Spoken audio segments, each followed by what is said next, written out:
দেখুন স্বামীজি এখানে কত সুন্দর গাছ লাগিয়েছেন। স্বামীজি প্রত্যেকটা ভারত সেবাশ্রম জুড়ে এখানে গাছ লাগিয়ে দিয়েছেন। কিছুক্ষণের জন্য ক্যামেরাটা অফ হয়ে গেছিলো, তার জন্য আমি আপনাদের কাছে ক্ষমা প্রার্থনীয়। দেখুন আমি আপনাদের দেখাচ্ছি, দেখুন কত সুন্দর বেদি বানিয়ে, দেখুন কত সুন্দর গাছ এখানে, ফুলের গাছ। কিন্তু এখানে আমরা একটাও ফুল ধরি না, এই কারণে স্বামীজি পছন্দ করেন না।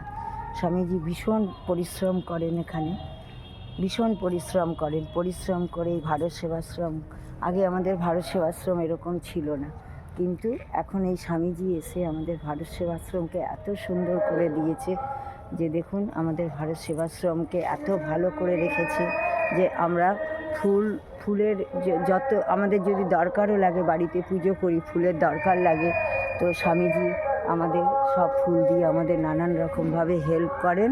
হ্যাঁ, দেখুন কত রকমের গাছ লাগিয়েছে, আপনি চিন্তা করতে পারবেন না। অনেক রকমের গাছ এখানে লাগিয়ে রেখেছেন। হ্যাঁ, অনেক রকমের গাছ এখানে লাগিয়ে রেখেছেন। দেখুন একদম মানে সবুজে সবুজ হয়ে আছে, খুব সুন্দর গাছ। অনেক বড় এরিয়া নিয়ে ভারত সেবাশ্রম। দেখুন বেগুন হয়ে রয়েছে, দেখুন বেগুন হয়ে রয়েছে। হ্যাঁ, এখানে আসলে পরে মনটা এত ভালো লাগে, এত ভালো লাগে। এখানে দেখুন কত সুন্দর গাছ এখানে। হ্যাঁ, আর কী বলে আপনার যে এখানে বাসন্তী পূজা হচ্ছে, এই বাসন্তী পূজাতে দেখুন এখানে পদ্ম ফুল হয় দুর্গা পূজার সময়, এখানে পদ্ম ফুল হয় দুর্গা পূজার সময়। হ্যাঁ, এখানে কত সুন্দর দেখুন গাছ, যেখানে তাকাবেন সেখানেই গাছ আর ফুল। স্বামীজি অনেক পরিশ্রম করেন এই ভারত সেবাশ্রমের পিছনে। দেখুন কত সুন্দর ফুল, দেখুন আপনাদের দেখাচ্ছি। আমার সৌভাগ্য হয়েছে ভারত সেবাশ্রমে এসে আমি আপনাদের দেখাচ্ছি। আপনারা যেদিকে তাকাবেন সেদিকেই দেখবেন ফুল আর গাছ ভরে রেখেছে। কি গাছ নেই এখানে, সব রকম গাছ। দেখুন এগুলি একরকম গাছ যে পেট খারাপ হলে তখন এই পাতাগুলি বেটে খায় বা বড়া করে খায়, এই গাছ। ভারত সেবাশ্রম এখানে মানে প্রতিষ্ঠিত খুব ভালো। হ্যাঁ, ভারত সেবাশ্রমে আপনি যেদিকেই তাকাবেন সেদিকেই খালি গাছ। তারপরে গিয়ে এত মেনটেন করে রাখেন উনি এত মেনটেন করে রাখেন যে চিন্তা করতে পারবেন না। দেখুন কত রকমের ফুল করে রেখেছেন। হ্যাঁ, আপনাদের দেখালাম, আপনারা দেখে এটা আনন্দ উপভোগ নেবেন। এখানে আর কদিন পর বাসন্তী পূজা শুরু হচ্ছে। বাসন্তী পূজাতে আমরা আসছি, বাসন্তী পূজাতে এসে আমরা এখানে প্রতিদিন এখানে যজ্ঞ হয়, যজ্ঞেতে বসি আমরা। স্বামীজি আমাদের মঙ্গল কামনার জন্য যজ্ঞ করেন। দেখুন এটা হচ্ছে বেল গাছ, এই বেল গাছের নিচে ষষ্ঠীর দিন পুজো হয়।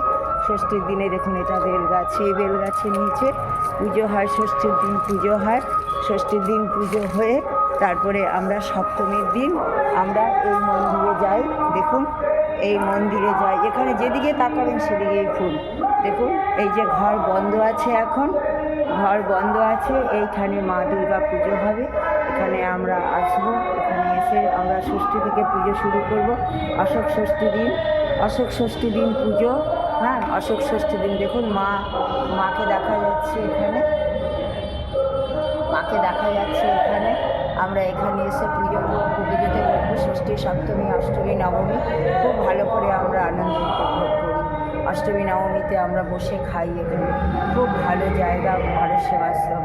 আর স্বামীজির ব্যবহার অপূর্ব, অতুলনীয়। আমি এখানেই আজ রাখলাম। আপনারা লাইক করবেন, শেয়ার করবেন, সাবস্ক্রাইব করবেন, আনন্দ উপভোগ নেবেন। আমি জানি না কতটুকু আমি দেখাতে পেরেছি, কী ভাষায় বলতে পেরেছি, কিন্তু আমি তাড়াতাড়ির মধ্যে আছি, যতটুকু পারলাম বললাম। হ্যাঁ, আর যদি কিছু ভুল অন্যায় বলে থাকি বা কিছু বলার মধ্যে ভুল হয়ে থাকে আমাকে নিজে গুণে ক্ষমা করে দেবেন। নমস্কার বন্ধুরা, আপনারা আমার শুভাঙ্গী, সেই জন্য আপনারা আমার ভিডিও দেখছেন। আমি নতুন চ্যানেলে এসেছি, আমার চ্যানেলে এসেছি। আপনারা আমাকে সাবস্ক্রাইব করবেন, লাইক করবেন, শেয়ার করবেন। নমস্কার।